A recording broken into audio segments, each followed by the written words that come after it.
The story of Melchizedek appears briefly in Scripture, yet his presence echoes powerfully across the entire biblical narrative.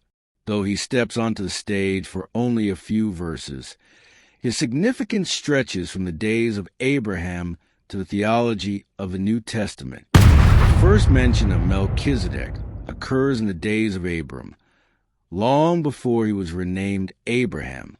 After Abram's daring rescue of Lot during the War of the Kings, Genesis 14, verse 1 to 16, the patriarch returned victorious.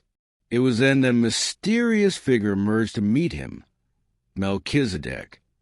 Identified as the king of Salem and priest of God Most High, Genesis 14, verse 18.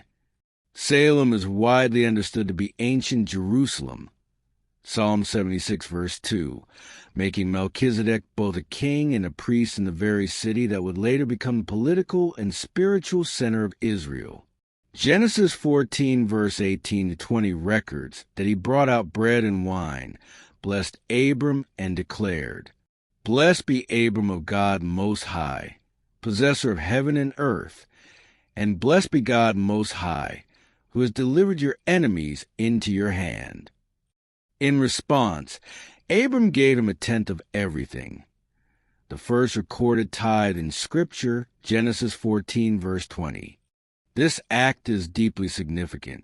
Abram, the bearer of God's covenant promise, Genesis 12, verse 1 to 3, acknowledged Melchizedek's spiritual authority.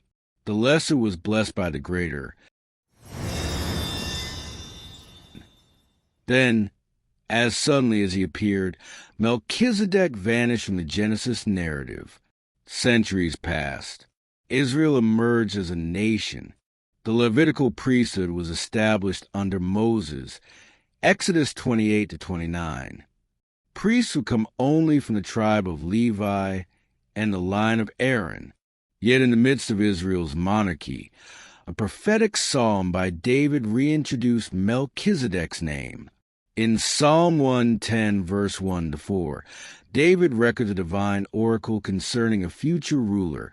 "The Lord said to my Lord," a passage later recognized as messianic. In verse 4, the Lord swears an oath. "You are a priest forever according to the order of Melchizedek." This statement is startling. It speaks of a coming king who would also be a priest, but not from the Levitical order. Instead, his priesthood would follow the pattern of Melchizedek, royal, eternal, and established by divine oath rather than genealogical descent. The New Testament book of Hebrews unfolds the full weight of this mystery. Hebrews 5 to 7 presents Melchizedek as a foreshadowing of Christ. Hebrews 7 verse 1 to 3 revisits Genesis 14 and highlights the meaning of his name. Melchizedek means king of righteousness, and as king of Salem, he is king of peace. Righteousness and peace, two qualities later associated profoundly with the Messiah. Isaiah 9 verse 6 to 7. The writer of Hebrews emphasizes that Melchizedek appears in Scripture without recorded genealogy, birth, or death. Hebrews 7 verse 3. This literary silence is not accidental. It serves a theological purpose. Unlike the Levitical priests, whose authority depended on lineage and whose ministry ended at death, Hebrews 7 verse 23. Melchizedek's priesthood is portrayed as timeless within the biblical record. Hebrews 7 verse 11 to 17 argues that if perfection had come through the Levitical priesthood, another priest, according to the order of Melchizedek, would not have been necessary.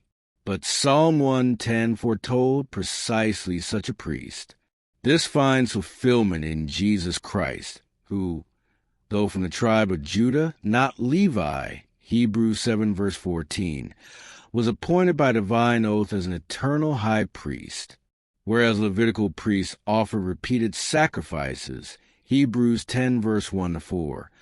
Christ offered himself once for all, Hebrews 7 verse 27, 9:12.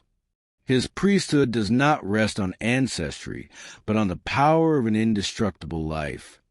Hebrews 7 verse 16. Just as Melchizedek combined kingship and priesthood in one person, so Christ reigns as king and ministers as high priest. Thus, Melchizedek stands in Scripture as both a historical figure and a theological signpost. Historically, he was a real king-priest who blessed Abram. Theologically, he prefigured a greater priest-king to come. His brief appearance in Genesis becomes a prophetic shadow, illuminated centuries later in Psalms and fully explained in Hebrews. In the end, Melchizedek's story is not about the mystery of a man without genealogy. It is about the revelation of a priesthood that transcends law, lineage, and time. From a battlefield valley in Genesis to the heavenly sanctuary described in Hebrews, his name quietly bridges covenant history, pointing forward to the eternal reign and priesthood of Christ.